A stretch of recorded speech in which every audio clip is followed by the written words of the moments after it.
I wonder who will hit the jackpot this week.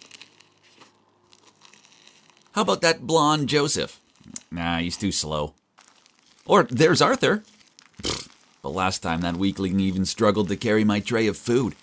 Seeing as there's a science test this week, I suppose I better pick someone smart. That's when I spotted Jace. His dad's my family's driver. Yeah, that nerd definitely won't let me down. So I'm Victor. I'm 17 years old and I'm rich. My father's contributed so much money to this school that he has more power than the principal. So no matter what mischief I cause, the teachers know it's in their best interest to turn a blind eye. And look, I'm not only rich, but also handsome. Everyone wants to be my friend. Everyday girls chase after me, but tough luck for them. I'm already dating the hottest girl in school, Jessica. As for the boys, it's only fair they get to spend time with me. So each week I choose one of them to hang around with me and do my errands. Hey Jace, congrats dude, it's your lucky week. Sorry, could you choose someone else? Jace said timidly, then walked away. What? No one ever dared refuse me. I pulled his hand back, but he even spilled my juice box. That's it, nerd, you are so dead. The next day I was standing by my locker instructing Arthur to sort out my books when I overheard Jace talking to his friend about the science essay. Ugh, I totally forgot that we had to submit it online by midnight instead of in class. I know. I'll make Jace's assignment mine. Oh, genius. That afternoon I told my PE teacher that Jace was on duty. So she made him go tidy up the gym after class. Meanwhile, I went to his laptop and copied his work. Well, essay, done. Easy peasy. A few days later, the science teacher called the two of us to the office and asked why our assignments were identical. But hey, not only had I submitted it first, but I also had my foot on his neck. So of course I got to keep my A and Jace got an F. Ha! After school, Jace followed me to the car. Then when I was about to get in, he leaped in front of me and slammed the door shut. You're a cheater. You stole my assignment. Nah, I'm the one who has to say that. I submitted it first. Hearing us arguing, Jace's father stepped out of the car and frantically apologized to me for what his son did. You should know who you are. Your dad's just a servant, which makes you nothing. I smirked. Then I snatched the key from his dad's hand and jumped in the car. I'll get home by myself today. Bye, losers. That nerd had ruined my mood, and now I needed to cheer myself up with some fun. Oh boy, that party was awesome. As I passed through a tunnel, I turned the music volume up to max and swayed along. Suddenly, I looked up to see a truck whizzing towards me, so I swerved just in time and crashed into the road railing. Jeez, what the? I mumbled, then got out of the car. Anyway, I left my car there and got an Uber home. But hang on. Why was everyone driving on the left side of the road today instead of the right? Maybe the combination of alcohol and dizziness was making me imagine stuff. I opened my eyes and stretched out my arms. Ouch! This wasn't my room. In my drunken haze, I must have wandered into someone's shabby home. I rushed out of there and ran downstairs to find my mom and dad in the kitchen having breakfast. Victor, hurry up, else you'll be late. Oh, don't forget you're helping your mom out in the grocery store after school. What's with all this role-playing? Where am I? Terrified, I ran outside to check. What? The address is correct. 138 Riverside. But my house was a magnificent mansion. What's this hovel? Surely this is just some dream, right? I rushed back into the house and shouted, Mom, Dad, what's happened to our mansion? Son, are you dreaming? Haha, us rich enough to have a mansion. Now that's an unlikely thought.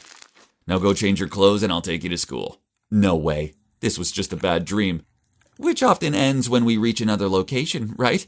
Maybe when I get to school, everything will return to normal. Oh, school looks exactly the same. I was so relieved. I walked along the corridor and greeted people. Huh? Why were they blanking me? Ugh, have they forgotten who's the boss around here? But never mind, there's my honey bunch Jessica. I ran over to her and kissed her cheek. But I hugged my cheek in shock. My head was spinning, then suddenly someone nudged me from behind. It was Jace? I grabbed his collar. How dare he mess with me right in front of Jessica?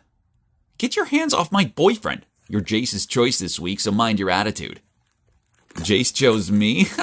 Who do you think you are? A dog-poor dude like you wouldn't be able to have a proper life and to attend this school without my family. Take a look at yourself.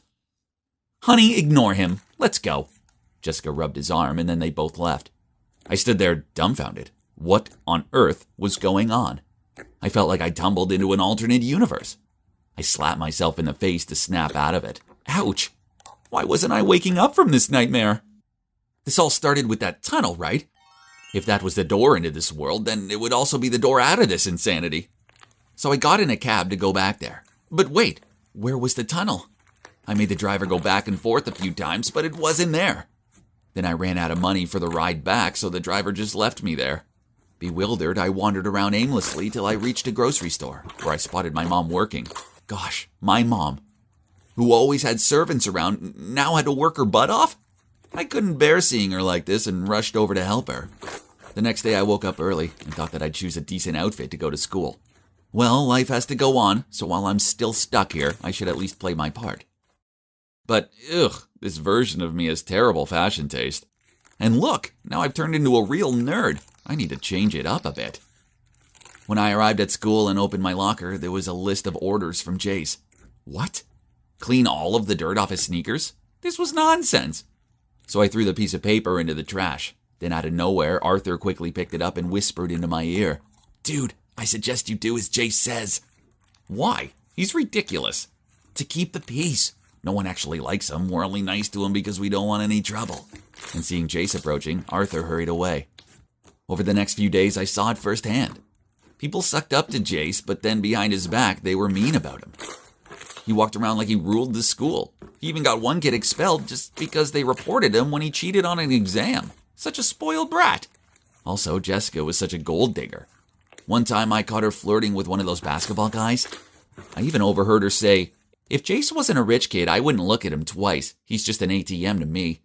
Hang on, if Jess thought that about Jace, then did she think the same way about me when we were dating? So all this time, Jace never had a real friend, just like me before. Honestly, he was detestable, but pitiable at the same time. After that, I noticed that Jess kept on giving me these flirty looks. I didn't want any trouble, so I ignored her. Then one time when I was in the hallway, she stormed over to me and yelled, "Why are you avoiding me? No one ever rejects me." I was trying to stay away from her. Then, from nowhere, Jace appeared throwing a tantrum. "What's this about?" I didn't have a chance to explain as Jess immediately rushed over to Jace.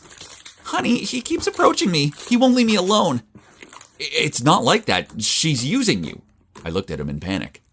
"Parking lot, 3:30 p.m. You'll pay for messing with my girlfriend." Then the two walked away, hands in hands. So after school, I nervously went to the parking lot. He threw the car key at me and sneered, "Drive! You better do as I say or else I'll make sure you're expelled." Didn't look like I had much of a choice. So I decided to go with him to find out what that maggot would do. He made me drive him home. Simple enough. But then as soon as I opened the door, my dad appeared, and in a pleading voice said to Jace, "Please, sir, don't have my son expelled." "Dad, what are you doing?" "Apologize to him at once, no matter what the reason is." Dad looked at me with steady eyes. Jace sneered at my dad and said, "How about you take the blame so he won't get expelled?" Then he threw a bunch of money at my dad's face. "You're fired." I shouted at him, "You can't treat people awfully just because you have money." "Victor, stop. You're wrong." "Please, I saved you from the accident, so please forgive my son." Then Dad pulled one trouser leg to reveal his artificial leg. That was the first time I saw my dad cry. Wait, this reminded me of what happened last year. I was being such a jerk to this guy that he purposefully drove towards me for vengeance. But Jace's dad darted forward and pushed me out of the way. I know he was badly injured, but as an insouciant boy, I didn't think it was a big deal. Whoa, I really was so arrogant. I expected everyone to bow down to me, and I actually thought everyone wanted to be my friend, when in actual fact, I had no true friends at all. My head felt like it was going to explode. I wanted to run away, so I jumped into the car and drove away without thinking. I stopped the car when I saw it, the tunnel that had changed my life. Suddenly, this blinding light shone straight into my eyes. The next thing I knew, both me and the car were gravitating towards the light. Huh? Where am I? It looks like a hospital. Then I heard a yelp of delight and someone held my hand tightly. Oh, it was my mom. "Thank goodness you're awake," she said, as tears streamed down her cheeks. "Mom, Dad, why am I here? What day is it today?" "Son, it's May 22nd. You've been in a coma for the past 3 months. We weren't even sure if you were going to make it." It turns out that day, on the way home from the party, in the tunnel, I had a terrible car crash and ended up in a coma. So what I'd been through was just a dream, right? But the odd thing was that the time I'd lived in that mysterious world completely coincided with the time when I was in the coma. Could parallel universes be physically real? Whatever that strange universe was about, one thing was for sure. I'd learned my lesson.